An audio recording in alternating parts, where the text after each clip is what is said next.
আসসালামু আলাইকুম ওরহমাতুল্লাহ। আরাফার রোজা খুবই তাৎপর্যপূর্ণ। এই দিনে হাজিরা আরাফাতের ময়দানে অবস্থান করেন একটা নির্দিষ্ট সময় পর্যন্ত। এই দিনে রোজা রাখা আমাদের প্রিয় নবী হজরত মুহাম্মদ সাল্লাল্লাহু আলাইহি সাল্লাম বলেছেন, আরাফাতের দিনে রোজা রাখা গত এক বছরের এবং সামনের এক বছরের সমস্ত সগীরা গুনাহ আল্লাহ ক্ষমা করে দেন। এই জন্যে আরাফার রোজা খুবই তাৎপর্যপূর্ণ।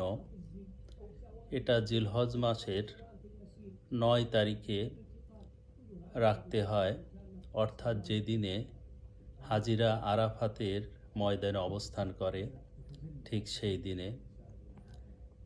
তবে যারা সৌদি আরব বা মক্কার সাথে মিল রেখে ঈদ করে তাদের জন্যে জিলহজ মাসের 9 তারিখেই প্রযোজ্য। কিন্তু যারা একদিন পরে ঈদ করে তাদের জন্য জিলহজ মাসের 8 এবং 9 তারিখ 2 দিনে রোজা রাখাটা শ্রেয়।